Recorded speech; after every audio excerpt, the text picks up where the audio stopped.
అనే అంశం ముందుకు వస్తుంది. రైట్ సార్, నిన్న మీడియా చిట్చాట్లో మీడియా మిత్రులతో రేవంత్ చాలా అంశాల మీద మాట్లాడారు సార్. దానిలో ఒకటి నైపుణ్య శిక్షణలో డిగ్రీ కోర్సులు, స్కిల్ డెవలప్మెంట్ పై రాష్ట్ర ప్రభుత్వం ప్రత్యేక దృష్టి సారించింది. స్కిల్ డెవలప్మెంట్ డిగ్రీ కోర్సుల్ని అందుబాటులోకి తెచ్చేలా 10 నైపుణ్యాభివృద్ధి విశ్వవిద్యాలయాలను ఏర్పాటు చేస్తూ ఉన్నాం. టాటా, మహేంద్ర, సెంచురియన్ సంస్థలతో కలిసి ఈ వర్సిటీలు ఏర్పాటవుతాయి. సో ఇన్ని యూనివర్సిటీలు ఉండగా మళ్ళీ స్కిల్ యూనివర్సిటీలు అవసరమా? ఎందుకంటే మీరు యూనివర్సిటీ ప్రొఫెసర్గా పనిచేశారు. సో ఏమంటారు సార్? అంటే యూనివర్సిటీ ఈజ్ నాట్ పాలిటెక్నిక్. చాలా మందికి అర్థం కాదు ఏంటంటే యూనివర్సిటీ వేరు, పాలిటెక్నిక్ వేరు. సో స్కిల్స్ యూనివర్సిటీలో స్కిల్స్ మాత్రమే నేర్పరు, నాలెడ్జ్ నేర్పుతారు. So skills plus knowledge equal to university అంటే. కానీ స్కిల్స్ వేరు, నాలెడ్జ్ వేరు. ఇప్పుడు జర్నలిజం ఉంది, ఎలా రాయాలి, ఎలా మీలాగా యాంకరింగ్ చేయాలి, ఎలా నాలాగా మాట్లాడాలి, ఇది స్కిల్కి సంబంధించింది. నాలెడ్జ్కి సంబంధించింది అంటే సమాజంలో జర్నలిజం ఏ పాత్ర పోషించాలి, మీడియా ఏ పాత్ర పోషించాలి అనే ఒక విస్తృతమైన ఫ్రేమ్వర్క్ నాలెడ్జ్ అంటారు.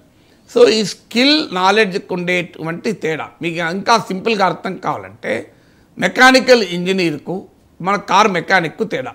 ఆటోమొబైల్ ఇంజనీర్ కారును స్టడీ చేసే విధానం ఉంటుంది.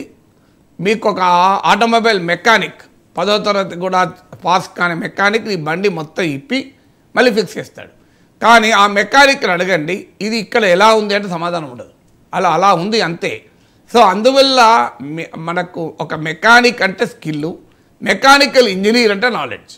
సో మీకు ఒక కంప్యూటర్ రిపేర్ చేసేది స్కిల్, కంప్యూటర్ హార్డ్వేర్ ఇంజనీర్. అందువల్ల స్కిల్కు నాలెడ్జ్కు ఉండేటువంటి మౌలికమైన తేడా. సో ఇప్పుడు ఉదాహరణకు మీకు హాస్పిటల్లో సీనియర్ నర్సులు ఉంటారు, జూనియర్ డాక్టర్ల కన్నా బ్రహ్మాండంగా గైడ్ చేయగలుగుతారు, మందులు ఇవ్వగలుగుతారు, చెప్పగలుగుతారు, ఈవెన్ డయాగ్నైజ్ కూడా చేయగలుగుతారు. కొన్ని సందర్భం ఆ పరిస్థితులను బట్టి మీకు ఈ ప్రాబ్లం ఉందని. But that is not final. వాళ్ళ నర్సులే ఆ మాటకు ఎందుకు జూనియర్ డాక్టర్ కన్నా సీనియర్ పేషెంట్ ఏమంటారు. సీనియర్ పేషెంట్ ఇంతకన్నా బాగా చెప్పగలుగుతారు కొన్నిసార్లు, నాకు ఈ ప్రాబ్లం ఉందండి అంటే జూనియర్ డాక్టర్ కూడా పట్టుకోలేడు. అందువల్ల అది స్కిల్. కానీ డాక్టరే కదా, నాలెడ్జ్ అనేది డాక్టర్. సో స్కిల్ అనేది నాలెడ్జ్ తేడా ఉంది కనుక యూనివర్సిటీలు ఎన్ని ఉన్నా స్కిల్ డెవలప్మెంట్ కొరకు ప్రత్యేక ఏర్పాట్లు అవసరం. ఇది మొదటిది. రెండవది, ఇవాళ దేశంలో నిరుద్యోగం మాత్రమే లేదు. చాలామందికి ఒక రాంగ్ నోషన్ ఉంటుంది, దేశంలో నిరుద్యోగం ఉందని. నిరుద్యోగం కాదు, నైపుణ్యం కలిగిన మనుషులు లేరు. మీరు ఇవాళ చూడండి, తెలుగులో వివిధ అంశాలపైన లోతైన అవగాహన ఉండి, సమగ్ర అవగాహన ఉండి, బాగా టీవీలో మాట్లాడగలిగే వాళ్ళు ఎంతమంది దొరుకుతారో చూడండి. ఇవాళ యూట్యూబ్ కూడా పెరిగాక మామూలు డిమాండ్ లేదు యాంకర్లకు. కానీ ఆ స్థాయి టాలెంట్ ఉన్నటువంటి వివిధ అంశాలపైన అవగాహన ఉండి, బాగా సమయస్ఫూర్తి ఉండి మాట్లాడగలిగే వాళ్ళు లేరు. అందువల్ల మీకు ఇంత ఎకనామిక్స్ పైన ఇన్ని వందల మంది పిహెచ్డీలు చేసిన వాళ్ళు ఉన్నారు. ఎకనామిక్స్ పైన బేసిక్ కాన్సెప్ట్ ఎక్స్ప్లెయిన్ చేయగలిగే వాళ్ళు ఎంతమంది దొరుకుతారో మీరు చూడండి. డిఫ్లేషన్ అంటే ఏంటి, ఇన్ఫ్లేషన్కు డిఫ్లేషన్కు తేడా ఏంటి, మీరు ఎంతమంది చెప్పగలిగే వాళ్ళు ఉంటారో చూడండి. సో అందువల్ల మీకు ఇప్పుడు ప్రైవేట్ స్కూళ్ళు చాలామంది నన్ను అడుగుతారు, ఈ మధ్య చాలామంది ప్రైవేట్ స్కూళ్ళు అడుగుతారు, సార్ మాకు ఒక మంచి మ్యాథమెటిక్స్ టీచర్ దొరుకుతలేడు సార్ అని. ఎందుకంటే ఇంజనీరింగ్ వెళ్ళిపోతున్నారు అందరూ. అసలు మంచి సోషల్ సైన్సెస్ టీచర్ దొరుకుతలేరు సార్ అంటే వరల్డ్ వార్ I ఎందుకు వచ్చింది, పుస్తకంలో ఉన్న చదువుతున్నారు తప్ప డెమోక్రసీ అంటే ఏంటి, సెక్యులరిజం అంటే ఏంటి చెప్పగలిగే వాళ్ళు లేరు సార్ అంటున్నారు. అందువల్ల ఇవాళ స్కిల్డ్ మ్యాన్ పవర్ లేక చాలా వ్యవస్థలు ఇబ్బంది పడుతున్నాయి. ఎలాంటి చీఫ్ ఆఫీసర్ అన్నాడు, నాకు ఒక టాలెంటెడ్ మెకానికల్ ఇంజనీర్లు దొరుకుతలేరని. మనకెందుకు ఓ మంచి ఎలక్ట్రీషియన్ దొరకడు, మంచి ప్లంబర్ దొరకడు, మీరు గమనించండి. సో అందువల్ల స్కిల్స్ డెఫిసిట్ అనేది ఇవాళ ఎకనామిక్ గ్రోత్ను కూడా ఇబ్బంది పెడుతుంది. అందువల్ల నిరుద్యోగం ఎంత ఉందో, ఉద్యోగాలు ఉండి కూడా తగిన నైపుణ్యం కలిగిన మ్యాన్ పవర్ లేక ఇండస్ట్రీ ఇబ్బంది పడుతుంది. సో మామూలు ఇబ్బంది కాదు, ఎందుకంటే తగిన నైపుణ్యం కలిగిన మ్యాన్ పవర్ ఉంటేనే ఎకనామిక్ గ్రోత్ ఉంటుంది. అందువల్ల ఆ తగిన నైపుణ్యం కలిగిన మ్యాన్ పవర్ను సృష్టించడం వల్ల ఉపాధి కల్పించవచ్చు. మీకు అదే సమయంలో మీకు ఇండస్ట్రీ డెవలప్మెంట్కు కూడా ఒక రకమైన అడ్వాంటేజ్ ఉంటుంది. సో ఈ గ్యాప్ను ఫిలప్ చేయాలి అంటే industry requirement for skills, highly skilled man power, ప్రజల్లో ఉండే నిరుద్యోగం. ఈ గ్యాప్ను ఫిలప్ చేయడానికి ఖచ్చితంగా ఇది ఉపయోగపడతాయి. ఇక రెండవది ఎకానమీ ఇయర్ మారిపోతూ ఉంటుంది.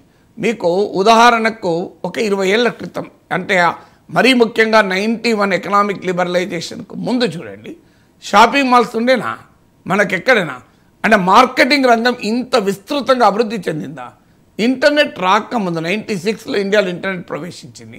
ఒక 10 ఏళ్ల క్రితం డిజిటల్ ఎకానమీ ఉందా మీకు? మనం ఎవరైనా ఊహించామా స్విగ్గీ డెలివరీ బాయ్స్ ఉంటారు, అమెజాన్ ఉంటుంది అని? ఇలా ఓఎన్డీసీ వచ్చాక నీవు సొంతగా కూడా డిజిటల్ ఎకానమీ స్పేస్లో పనిచేయవచ్చు. ఎవరైనా ఊహించామా స్టార్టప్లు వస్తాయి, ఈ ఎకానమీ ఇలా మార్పు చెందుతుంది అని ఉంటుంది. సో క్రియేటివ్ ఎకానమీ, నిన్న యూట్యూబ్ ఇండియా హెడ్ మీకు బిజినెస్ స్టాండర్డ్కి ఇచ్చిన ఇంటర్వ్యూలో చెప్పాడు, భారతదేశంలో 7 లక్షల మంది యూట్యూబ్ క్రియేటర్స్ ఉన్నారట. అంటే యూట్యూబ్ ద్వారా మానిటైజ్ అయ్యి యూట్యూబ్ మనీ పే చేసేది.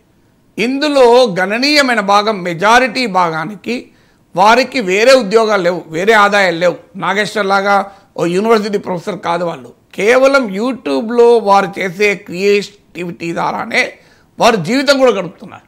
అంటే it has become an employment, ఒక వెరీ బిగ్ ఎంప్లాయ్మెంట్. ఇప్పుడు ఇది రాబోయే కాలంలో విపరీతంగా పెరుగుతుందని చెప్పాడు. యూట్యూబ్ వ్యూవర్షిప్ 30% పెరుగుతుంటే యూట్యూబ్ షార్ట్స్ వ్యూవర్షిప్ అయితే 120% పెరిగింది. ఇలా స్మార్ట్ ఫోన్ వచ్చాక anybody can be a creator. నేను చెప్తున్నా కాదు, ఇండియా యూట్యూబ్ ఇన్ఛార్జ్ చెప్పాడు. కొన్ని వేల కోట్ల రూపాయల భారతదేశంలో యూట్యూబ్ తన పార్ట్నర్షిప్ ప్రోగ్రామ్ పేరిట క్రియేటర్లకు అందజేస్తోంది. సో ఇది 5 ఏళ్ల క్రితం ఉందా? ఇప్పుడు యూట్యూబ్ మన దేశంలో 2008 అనుకుంటా, 15 ఏళ్ల కింద మొదలైంది. మరీ ముఖ్యంగా లాస్ట్ 5-6 ఇయర్స్లో విపరీతంగా పెరిగింది. రాబోయే కాలంలో ఇంకా పెరగబోతోంది. సో ఇది క్రియేటివ్ ఎకానమీ. అంటే నీకు టాలెంట్ ఉంటే నీవు వీడియో చేసి పెట్టుకోవచ్చు, నీవు ఏదైనా చూపెట్టుకోవచ్చు. వంటలు చేసేవాళ్ళు ఇవాళ లక్షలు సంపాదించే ఉన్నారు. ఏది లేదు, ఒక పల్లెటూరులో మంచి నటన వచ్చిన వాళ్ళు ఇలా సెలబ్రిటీలు అయ్యి ఇన్ఫ్లుయెన్సర్లుగా మారిపోయిన వాతావరణం చూసాం. Did we ever imagine? ఇప్పుడు పొలిటికల్ కన్సల్టెన్సీ ఒకప్పుడు లేదు. ఇవాళ ఒక రాజకీయ నాయకుడు ఒక అడ్వర్టైజ్మెంట్ ఎలా తయారు చేయాలి, ఓ నినాదం ఎలా ఇవ్వాలి, ఓ ఉపన్యాసం ఎలా ఇవ్వాలి, ఏ అంశాన్ని చెప్పాలి, సర్వేలు ఎలా చేయాలి, పొలిటికల్ కన్సల్టెన్సీ అన్నది ఇవాళ దేశంలో కొన్ని వేల కోట్ల బిజినెస్. ఎవరైనా ఊహించామా ఇన్ని వేల కోట్ల బిజినెస్ ఉంటుంది అని? సో అందువల్ల ఇలా ఎకానమీ, ప్యాషన్ ఎకానమీ, ఇలా రకరకాల కొత్త ఎకానమీలు ఎమర్జ్ అవుతున్నాయి. సర్క్యులర్ ఎకానమీ అంటే వేస్ట్ నుంచి వెల్త్ను జనరేట్ చేయడం, దీన్ని సర్క్యులర్ ఎకానమీ అంటారు. సో ఇలా కొత్త కాన్సెప్ట్స్ వస్తున్న కొద్దీ దానికి కావలసిన మ్యాన్ పవర్ క్రియేట్ కావాలి. మ్యాన్ పవర్ క్రియేట్ అవుతూ ఉంటుంది, దానికి ఒక ప్రణాళికాబద్ధమైన కృషి జరగాలి. సో అందువల్ల అత్యాధునికమైన సాంకేతిక నైపుణ్యం నుంచి మొదలుకొని అతి సాధారణ నైపుణ్యం వరకు కూడా నిరంతరం ఆ స్కిల్ గ్యాప్ను ఐడెంటిఫై చేయాలి. అంటే స్కిల్ డెఫిసిట్ ఐడెంటిఫై చేయాలి. ఏ స్కిల్ ఇండస్ట్రీ అండ్ ఎకానమీ కోరుకుంటుంది, ఆ స్కిల్ పొంది ఉద్యోగాలు చేయడానికి యూత్ ఎక్కడున్నారు, ఈ నైపుణ్యాన్ని ఇవ్వగలిగే ప్రామాణిక వ్యవస్థలు ఏంటి, ఇన్స్టిట్యూషన్స్ ఏంటి. అందువల్ల మూడింటిని లింక్ చేయగలగాలి. స్కిల్స్ అబ్జార్బ్ చేసేటువంటి ఎకానమీ, ఇండస్ట్రీ, స్కిల్స్ నేర్చుకోవడానికి రెడీగా ఉన్న యంగ్ మ్యాన్ పవర్, ఆ స్కిల్స్ ఇంపార్ట్ చేయగలిగే ఇన్స్టిట్యూషన్స్, ఈ మూడింటిని లింక్ చేయగలగడం అనేది చాలా చాలా కీలకం.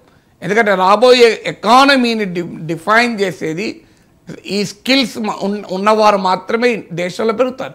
ఇవాళ మన వాళ్ళు ఇవాళ అమెరికాలో సాఫ్ట్వేర్ ఇంజనీరింగ్ రంగంలో ఇంత నైపుణ్యాన్ని ప్రదర్శించగలుగుతున్నారంటే కారణం అదే. ఇప్పుడు ఇలా సిలికాన్ వ్యాలీలో సెకండ్ లాంగ్వేజ్ తెలుగు అంటారు. నేను చాలాసార్లు చెప్తుంటాను, మీరు అట్లాంటాలో రోడ్డు మీద నిలబడి అప్పారావుని గట్టిగా పిలిస్తే 4 వెనక్కి తిరిగి వస్తారు, ఏం సార్ పిలిచారా అని. సో ఆ స్థాయిలో తెలుగు వాళ్ళు ఉన్నారు. అందువల్ల there is a world to conquer, ప్రపంచాన్ని జయించే అవకాశం ఉంది. ఇవాళ స్పేస్ రాకెట్ల దాంట్లో స్టార్టప్లు ఎంటర్ అయ్యాయి. అందువల్ల ఎకానమీ అన్లిమిటెడ్గా పెరిగే అవకాశం ఉన్న ఒక ఆధునిక కాలంలో మనం జీవిస్తున్నాం. సో ఈ కాలానికి తగ్గట్టుగా ఒకప్పుడు పర్ఫార్మ్ ఆర్ పెరిష్ అనేవాళ్ళు. అంటే నీవు పని చేయి లేదంటే కనుమరుగైపోవాలి. ఇప్పుడు పర్ఫార్మర్ పెరిష్తో సంబంధం లేదు, ఇన్నోవేట్ ఆర్ పెరిష్. అంటే నీవు నవీన ఆవిష్కరణలు చేయగలగాలి. అందువల్ల నీవు ఎంతకాలం పనిచేస్తావు, ఎంతసేపు పనిచేస్తావు అన్నది కాదు, నీవు ఎలా చేయగలిగావు అన్నది అవుతుంది. నేను 20 ఏళ్ల కింద ఏం నేర్చుకున్నానో అదే నేర్చుకుంటాను, 30 ఏళ్ళ కింద ఏం పని చేస్తాను అదే పని చేస్తానంటే you will be simply absolute. అంటే నువ్వు ఇర్రెలవెంట్ అవుతావు. Every day you have to update your self, every minute you have to update our self. దాన్ని ఇంగ్లీష్లో లెర్నింగ్ ఎజిలిటీ అంటారు. ఆ లెర్నింగ్ ఎజిలిటీ నువ్వు ప్రదర్శించగలిగితేనే ఆధునిక కాలంలో అపరిమితమైన అవకాశాలు ఉంటాయి. ఇవాళ నేను రిటైర్ అయ్యే టైంకి నా బిడ్డ నా కొడుకు నాకన్నా ఎక్కువ సంపాదించే స్థాయికి వచ్చేసారు. That is the new economy. ఈ న్యూ ఎకానమీ తగ్గట్టుగా మ్యాన్ పవర్ క్రియేట్ కాకపోతే దేశము నష్టపోతుంది, దేశ ఎకానమీ డెవలప్ కాదు, ఆ రాష్ట్ర ఎకానమీ డెవలప్ కాదు, అలాగే నిరుద్యోగ సమస్య కూడా డెవలప్ కాదు. ఇవాళ మీరు గవర్నమెంట్ ఉద్యోగాలు 2 లక్షలు ఇస్తామన్నారు, సంతోషం, కానీ 2 లక్షలు మించి ఇవ్వలేరు కదా. అందరికీ ప్రభుత్వ ఉద్యోగాలు ఏ దేశంలో ఏ ప్రభుత్వం ఇవ్వలేదు. అందువల్ల కాంగ్రెస్ ప్రభుత్వం ముందున్న అదనపు ఛాలెంజ్ కూడా ఏంటంటే నిరుద్యోగం అనే అంశం ఆధారంగా కాంగ్రెస్ అధికారంలోకి వచ్చింది. అందువల్ల ప్రభుత్వ ఉద్యోగాలకు ఎక్కడైనా పరిమితులు ఉంటాయి. ఆల్రెడీ 35% ఆఫ్ ద రాష్ట్ర రెవెన్యూను ఇటీవల వైట్ పేపర్ ఆన్ ఫైనాన్సెస్లో చెప్పిన లెక్క ఇది. 35% రాష్ట్ర ప్రభుత్వ ఆదాయాన్ని జీతాలు పెన్షన్లకే ఖర్చు పెడుతున్నారు. మరో 34% అప్పులు వడ్డీలకే ఖర్చు పెడుతున్నారు. ఈ 30% అనివార్యంగా పెరుగుతుంది. ఎందుకంటే నెక్స్ట్ పిఆర్సీ రాబోతుంది, డిఏ అరియర్స్ ఉన్నాయి, ఇక కొత్తగా 2 లక్షల మందికి ఉద్యోగాలు, ఇది ఇంకా పెరుగుతుంది. ఇక బియాండ్ పాయింట్ పెంచగలుగుతారా? ప్రాక్టికల్గా రాష్ట్ర అభివృద్ధికి ఏమైనా డబ్బులు ఉంటాయా? అందువల్ల అనివార్యంగా ప్రైవేట్ రంగంలో ఒక బలమైన ఇకోసిస్టాన్ని క్రియేట్ చేస్తే తెలంగాణ బిడ్డలు ఇక్కడ కాకపోతే ప్రపంచంలో ఎక్కడైనా ఉద్యోగం చేయగలుగుతారు. ఒక్కసారి నీకు నైపుణ్యం ఉంటే అద్భుతమైన అవకాశం ప్రపంచంలో ఎక్కడైనా వస్తుంది. నేను విత్ ఆనెస్టీ చెప్తున్నాను రవిశంకర్, నేను రిటైర్ అయ్యాను ఆగస్టు 2023లో, అంటే కేవలం 4 నెలల ముందు. ఈరోజు నేను ఎస్ అంటే నెలకు 5 లక్షల జీతం వచ్చే ఉద్యోగాలు నాకు 4 ఉన్నాయి. ఒక్కటి కాదు, 4 ఉన్నాయి. అనేక ప్రైవేట్ యూనివర్సిటీస్లో ట్రైనింగ్ సెంటర్లో మీరు రండి సార్, మంత్కి 5 lakhs ఇస్తాం. నేను పేర్లు చెప్పకూడదు, బాగుండదు కానీ. సో ఇప్పుడు ఓకే అంటే నెలకు 5 లక్షలు సంపాదిస్తాను. ఇది ఎప్పుడు రిటైర్ అయ్యాక. అంటే కారణం ఏంటి? నైపుణ్యం. నీకే టాలెంట్, ఏ ఇంట్లో కూర్చొని నువ్వు సంపాదించగలిగే ఒక కొత్త ఎకానమీలో మనం బతుకుతున్నాం. సో మీరు యూనివర్సిటీలే కాదు, ఇవాళ అనేక ఆన్లైన్ న్యూస్ వెబ్సైట్స్ అడుగుతున్నాయి, సార్ మీరు ఎక్కడికి రావాల్సిన అవసరం లేదు సార్, మీ ఇంట్లో కూర్చొని మీరు మాకు ఎడిటర్గా పనిచేయండి, మీకు ఎంత కావాలో చెప్పండి అని ఈ నేషనల్ వెబ్సైట్స్ అడుగుతున్నాయి. అంటే ఒకవైపు ఏమో మరి మా పిల్లలకి ఉద్యోగాలు లేవు, మా జర్నలిజం స్టూడెంట్స్ అడుగుతారు, సార్ ఎక్కడన్నా చూపెట్టరా సార్ జాబ్ అని. అంటే రిటైర్ అయిన వాళ్ళకి జాబ్ ఉంది, గ్రాడ్యుయేట్ అయిన వాళ్ళకి జాబ్ లేదు. కారణం డిఫరెన్స్ ఏంటి? నైపుణ్యం. You have the skill. అందుకే ఖచ్చితంగా తెలంగాణ ముఖ్యమంత్రి రేవంత్ రెడ్డి చేసిన ఈ ప్రతిపాదన 10 స్కిల్ యూనివర్సిటీ ఏర్పాటు ఆహ్వానించాలి. అయితే ultimately devil lies in the detail అంటారు.